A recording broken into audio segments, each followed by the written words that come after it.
madrasada Al-Najaad Al-Islaamiyya ayaa maanta xaflad heer sare ah ku soo afjaraysay taamka waxbarashada maadaama la isu diyaarinayo bisha barakeysan ee Ramadaanka ee nagu soo food leh.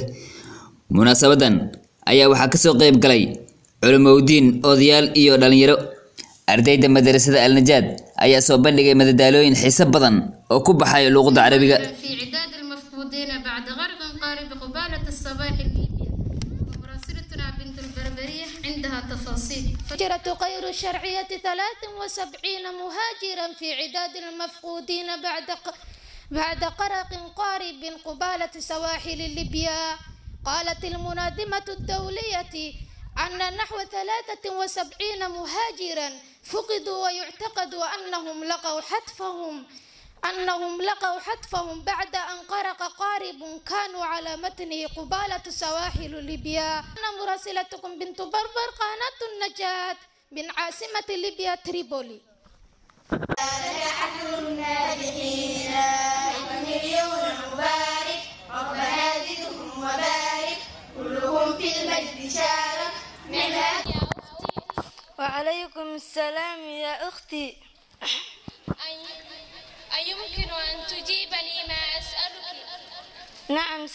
نعم سأجيبك حسبك علمي. متى ولد النبي صلى الله عليه وسلم؟ ولد النبي صلى الله عليه وسلم عام الفيل. dhanka kale macalin ka mid ah macallimiinta madrasada ayaa sheegay in madrasada ay u baahan tahay in la garab qabto.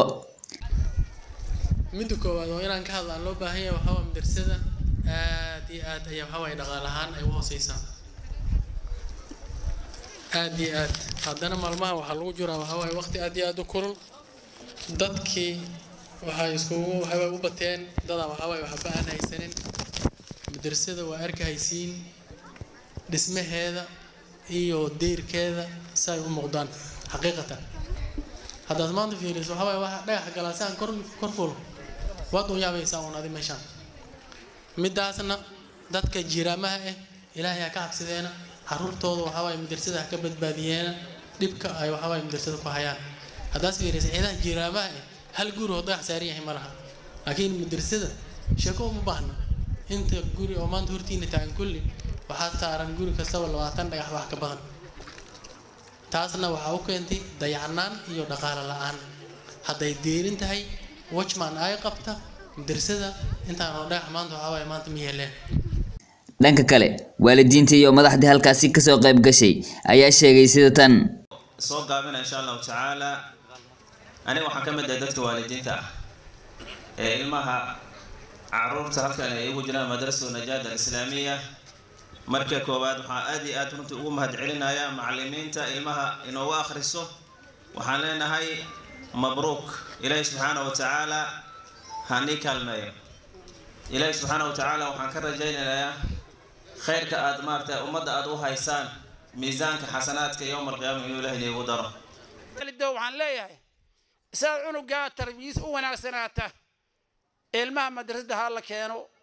wax yar oo lagu bixinayaa loo ogolaado ilmaha madrasada ha la keena tawxiidka iyo tafsiirka iyo tarbiyada ha barteena dhinaca islaamka ka dhismeena dawladda madrasada waxa way nin walba ilmaha waa keena laakiin si ku dhameeyana adag ilmaha galaasyaha yar markay ka baxaan waa ka tagaan madrasada waa ka tagaan school secondary aan galay iyo meel hebel aan bedela iyo boarding aan galay iyo balaayo qofaan laakiin horta hal taxadira inta ku jirto 150 kaasaan badhameeyeen oo ka kala tagi kuwa yar waa la keenaa laakiin markay weynaadaan ilmaha waa baxaan macallimiinta ilmaha maxay yeelay macallin oo mashaar aan la siinayn oo ilmaha wax oo diinna ku barahay wax weyn weey ma sha Allah horta waxaan u sheegaa waalidiinta markii ilmaha iskuulka lacag keen la si lacag loo bixinaa meena waa aragtay horta maxaan rabaa intaan ii sheega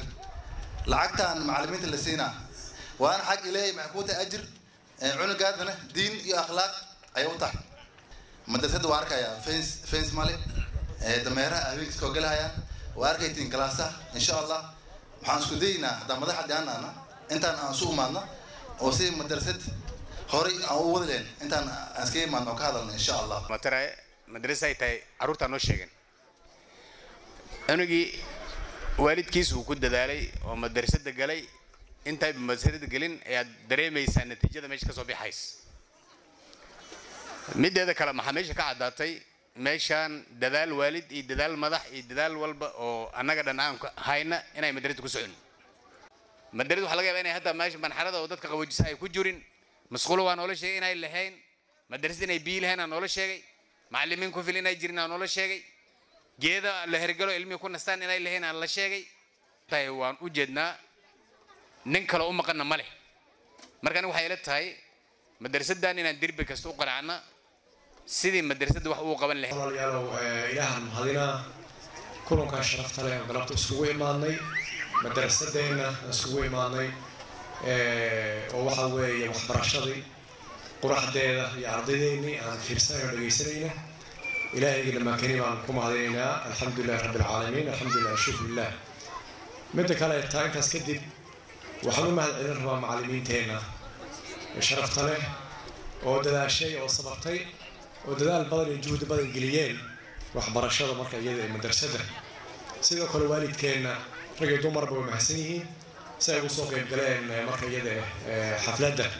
madaxda iyo dadka odayaalka ka soo qayb galeen sidoo kale way mahadsan yihiin marka war aad iyo aad u fiican oo u wanaagsan oo munaasab ahayd intii ugu horreysay sheegtay wax weyn oo markaan aan ku dareemi jiraan inta iyadoo walaalahay ay sheegeen ma adkayna marka waxbarashada islaamka diinteena inaan xoojina oo kor u qaadna ayaa aad iyo aad muhiim u ah hadii ugu dambeyntii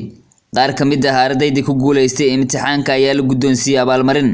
halka mudiirka ama maamulaha madrasadana uu sheegay xilliga madrasada la furi doono hadduu eebe idmo madrasada najaad si officially ayay u xiran tahay waxaan furi doonaa ilaahay haddaadna gaarsiiya